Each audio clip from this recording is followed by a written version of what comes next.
Bueno, un poco sorprendido con los datos de la última encuesta CACEN, que uno siempre debiera lamentar que la pobreza en un país aumente. Eso implica que hay más personas que lo están pasando mal, y eso debería ser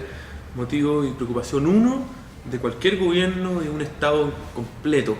Todo un país debería volcarse a resolver esa tarea de manera eficaz y con mucha urgencia. Pero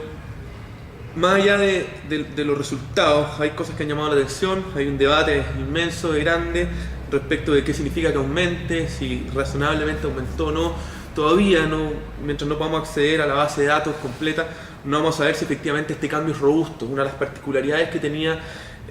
la disminución a la pobreza en Chile en los últimos años es que había sido robusta. Esto quiere decir que en todos los niveles, independiente de la línea de la pobreza que se fijara, uno podía encontrar disminuciones. Lo que sabemos ahora es que, al menos en la línea que se fijó, que simplemente se actualizó la canasta de alimentos según el nivel de precios actual, vemos que hay un aumento en la pobreza. Lo primero que queremos saber es si efectivamente ese aumento es robusto.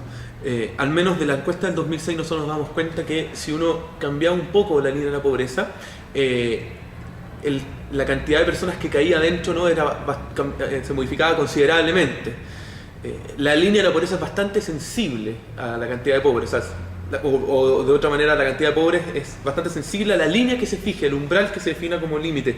En esa categoría hay muchas personas que están cerca de ella, entonces no da lo mismo dónde se fija. Y por eso la discusión es tan apasionada y tan fuerte a nivel político y a nivel técnico también, porque no da lo mismo dónde se fija. Lo central acá, la línea de la pobreza va a fijar dónde un Estado debe poner su prioridad, su foco de atención, dónde el país entero deberá preocuparse, quiénes son las personas más desventajadas de un país. En Chile particularmente nos hemos dado cuenta que ese grupo prioritario ha sido cada vez menor, y yo creo que estamos pasando a una segunda fase donde ya no basta tener solamente la medida que hay que actualizar, y creo que es necesario que se mantenga la medida tradicional que hay, porque eso nos va a permitir comparar lo que ha pasado en el tiempo y ver cómo lo hemos ido haciendo. Se requiere una nueva medida y que contenga plenamente lo más puro del fenómeno de la pobreza, que es un fenómeno que en principio es relativo. Adam Smith, incluso con todo lo que se le pueda colgar a él como economista de los liberales duros, planteaba que la pobreza es una componente fuertemente relativa. Él decía que le llamaba mucho la atención que una persona en Escocia podía andar sin zapatos y no ser motivo de vergüenza, pero en Londres eso sí era motivo de vergüenza. Entonces decía, ¿qué es lo que los zapatos son bienes fundamentales o no dentro de las personas? Bueno, precisamente con la pobreza pasa algo similar. La definición es así como la del uso de los zapatos, si es vergonzoso o no, en Inglaterra del siglo XVIII, hoy día es absolutamente relativo en un país o en un tipo de cultura el que es pobre versus otro. En el momento en el que estamos hoy día tiene una componente relativa que es distinta a la del año 87, y por eso es necesario que se haga una nueva línea que sea adicional a la anterior, que nos permita también hoy día poner el foco central en las personas que lo están pasando más mal y que sea tingente a esa realidad actual. En Europa, por ejemplo, se usan medidas relativas que tienen que ver con el porcentaje de la mediana de ingreso de una persona. O sea, es muy parecido ya casi a una medida de desigualdad. Yo creo que es necesario que demos un paso a una línea adicional que tenga una componente relativa fuerte, que nos permita siempre al Estado chileno, a todo el país, focalizarnos en el grupo que es más desventajado. Lo siguiente que quería comentar en el fondo es que esto de que la pobreza aumenta es algo que uno puede constatar fácilmente, que tiene que ver con la complejidad del fenómeno. Y estamos llegando en Chile a posiciones en que ya es cada vez más difícil resolver el problema de las personas, porque hablar de pobreza es hablar precisamente de las personas que están en condición de exclusión social, y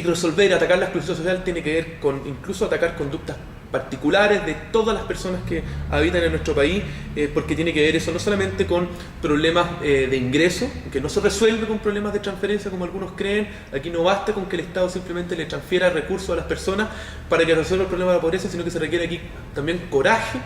y decisión para poder impedir que ninguna persona caiga en situación de pobreza. Nosotros no hemos visto a diario eso en el Techo para Chile. Habitualmente nos pasa incluso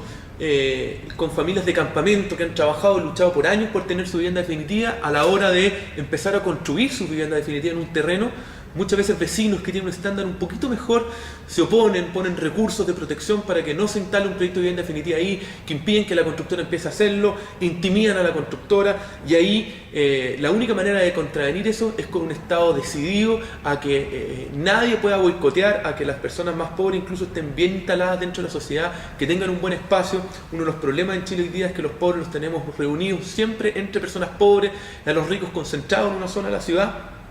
Eso se debiera terminar, o debiéramos dar pasos grandes para terminar con eso,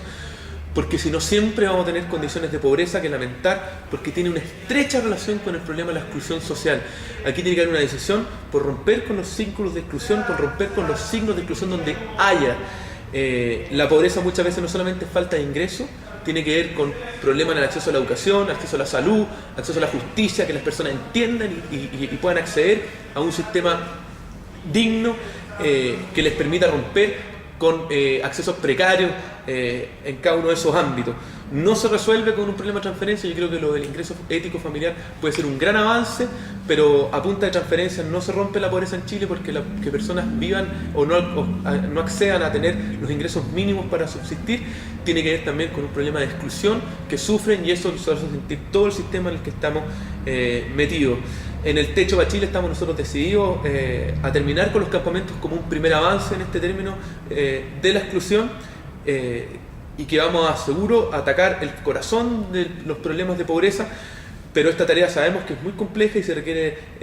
mucho coraje y decisión de parte del Estado, de parte de los privados, de parte de todos, para entender que lo que está de fondo no es simplemente una persona que no es capaz de tener ingresos para comprar los bienes necesarios para vivir, sino que es un sistema cómo romper con un sistema que deja a algunos fuera y que se alimenta también día a día de eso.